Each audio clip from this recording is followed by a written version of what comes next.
get a sense for a team's like resolve based on how they respond after disappointment, and what I guess have you seen from the last few days?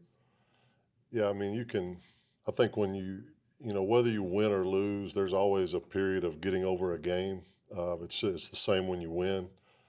And that's that kind of that process of Sunday, we come in and watch the film. Monday, the guys are off. They don't really have anything on Monday. So when you really start to get a sense is Tuesday when you get in the meetings and get on the practice field and, just the look in their eye I mean, Tuesday practice is the hardest practice of the week. So how do they approach it? What's their mindset? And today it was great.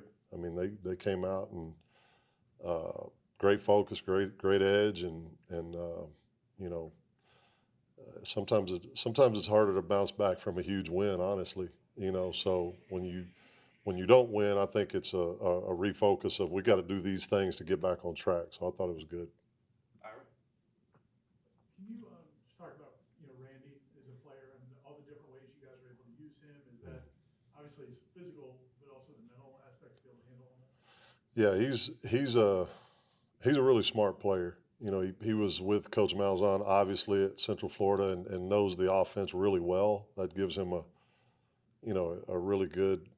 He's got a great knowledge of the system, but he's also a very smart player. Like he understands kind of a lot of times the next level of what we're thinking, and if we're running a play that's going to set up a play later. I mean, he understands a lot of it, and then he combines that with really good physicality in the run game.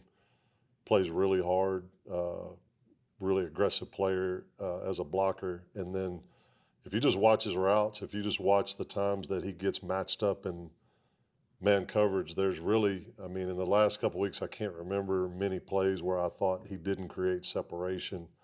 He might not have got the ball thrown to him, but as you're grading the film, as you're watching it, he's creating separation against safeties, linebackers, and that's really the mark of a player who, a lot of tight ends can block.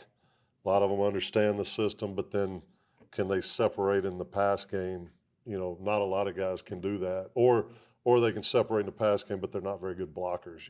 It's usually a lot of times it's one or the other. With him, he does both really well, and he's playing at a high level. It means a lot to him. That's the thing. He's a guy that he loves football. He loves the opportunity here at Florida State. He grew up pretty close to here. I watched him play in high school basketball and football more than any player that I watched because I started watching him so young, and so you could see that at a young age as a freshman on film. I mean, he was a guy that had the mentality. But his lack of size, you didn't know exactly how that would translate to this level because he's not, he doesn't have those measurables that, those high end measurables. But weight wise, he's 237 or 8. He's fine. He's just not a super tall guy, but he brings an edge and a grit that makes other people better. That's what I appreciate about him. Following up on that, you mentioned him as a blocker and receiver, but even like the uniqueness of throw for a touchdown, run for a touchdown, line him up all over the place. I guess one, how unique is that, and then your responsibility, duty as a coach to try to find different ways week to week to utilize that. Yeah, that's unique. Obviously, you don't see a lot of tight ends doing all that. But really that speaks to his ability to grasp all those things. Because even something you take for granted like the direct run against Virginia for a touchdown down around the goal line, you have to send a guy in motion. You have to do the cadence. You have to do the things that quarterbacks routinely do, but you don't get to do a lot. And all that stuff, he can put it together really quickly. So that allows Coach Malzahn to use him in a lot of different ways. And then the same thing with the little jump pass, like that was, you always hope there's a little bit more separation with the line than what happened on that play, but somebody kind of got into him a little bit and he was able to dump it. I mean, he's a football player. He's an athlete. And like I said, watching him play basketball in high school, the guy could elevate and dunk, and, he was a physical player, even in basketball. I saw him get a technical one night because he just plays with an edge, nothing bad. He just was getting physical with people. And so, just a guy that brings a lot of different things that Coach Malzahn can implement for sure. Landon Thomas where is he right now for you guys, and what does he have to do to carve out more of an opportunity? Yeah, the time that he missed, you know, later part of summer workouts and then missed a good bit of training camp, you know, that limited, you know, kind of his grasp of everything Coach Malzahn's trying to do against, you know, the second and third game. You know, we had him in a specific role, and he did a good job with that. You know, he's still putting a lot of the things together with the offense just because of the missed time. And so, you know, he's in that spot right now where he's, you know, you're waiting for that opportunity when that time comes, and you know, the practice time is so important to get caught up a little bit. So that's kind of where he's at right now. Liam? With Amari, we've seen him getting a little bit more action on the defensive side of the ball. Is he still getting involved, and is the plan to still kind of have him go both ways? Yeah, he's still he's probably, with Randy back, he's probably focusing a little more on defense right now, but I still do go anything new in the offensive game plan that, you know, that's there each week. We always obviously have a few new things each week, try to keep him up to date on that. You know, you go into this game with Randy, Marquise, and Landon, and then if something crazy happened, probably grab Amari back. He's a smart guy. He can handle that type of stuff. But, you know, I think when you're trying to play both ways, closer to the ball, when you're like that, closer to the ball, it's a little more involved than it is for a corner or somebody like that. But, you know, for him, it's just try to have the majority of the focus on one side and then packages on the other, whether it's, you know, either way. So, but, you know, he's done a really good job picking all that up. It's hard, I know it's hard to compare players from teams and things like that, but those ends Miami had, I'm sure there was a big emphasis going into the game. Were they as good or better than you guys expected? And kind of, can you contextualize how good they are compared to what other guys you guys have gone against?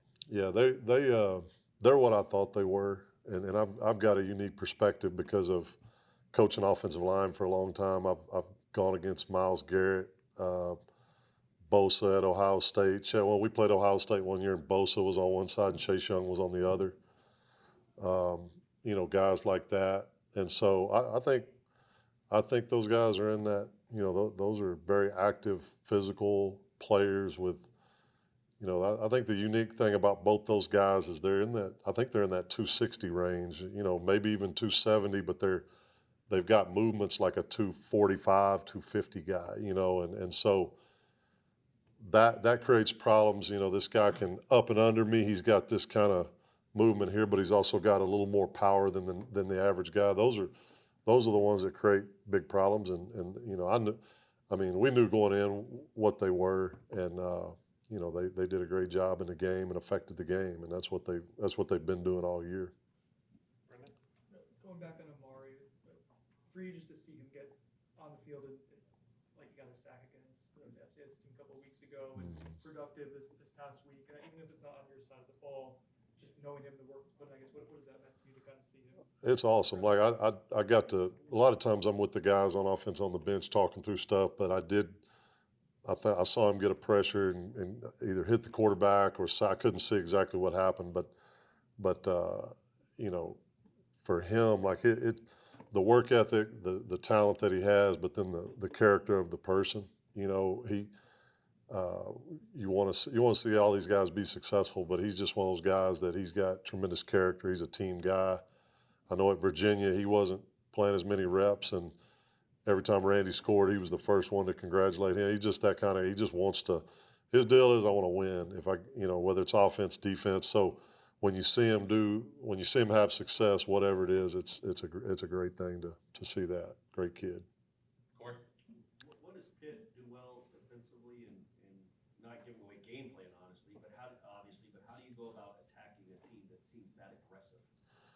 Yeah, I mean, Coach Narduzzi is you know, that's been his whole life basically as a coach is figuring out ways to cause problems for an offense. And so, you know, that shows up on tape. I work for Gary Patterson, you know, at TCU, and those guys that make their, you know, they're head coaches, but they've made their living on defense. I mean, they're tough. Their teams play tough.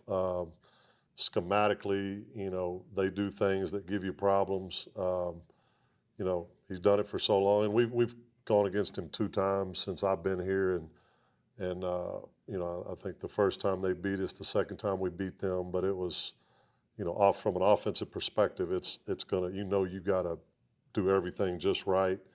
You know, he's a guy that'll play in some base looks some, but then he'll change it up and he'll mix it up, and then when he gets you in third down, he'll show you some problematic looks. So we know what we're up against with that. We know the focus that we got to have. I think the guys had a great day. You know, great first day. Today's a lot of base down stuff, and then tomorrow we'll get into the third downs. But they'll be ready for it. You know, but you know, obviously great respect for what he does and what their staff on defense does, their players. One more, Aslan. Are there backers like similar to what you were talking about, the defensive ends from last week, where they've got the strength and the speed to kind of keep up with route running and also filling gaps for run defense? Yeah, they are. I mean, their linebacking core, really good in coverage, really physical, play downhill. Just like you said, I mean, that tight ends, can they block and catch? D linemen, can they rush and play the run? The linebackers, you know, those high level players have to do that. They have to understand where they're dropping in coverage, or if they're in man in coverage, they have to play physical in the run. Their guys definitely do that. They'll create some problems for you in the box, whether they're going against O-line or tight ends. They do a great job. Great set of linebackers. Okay, thanks, Coach. All right, guys, appreciate y'all.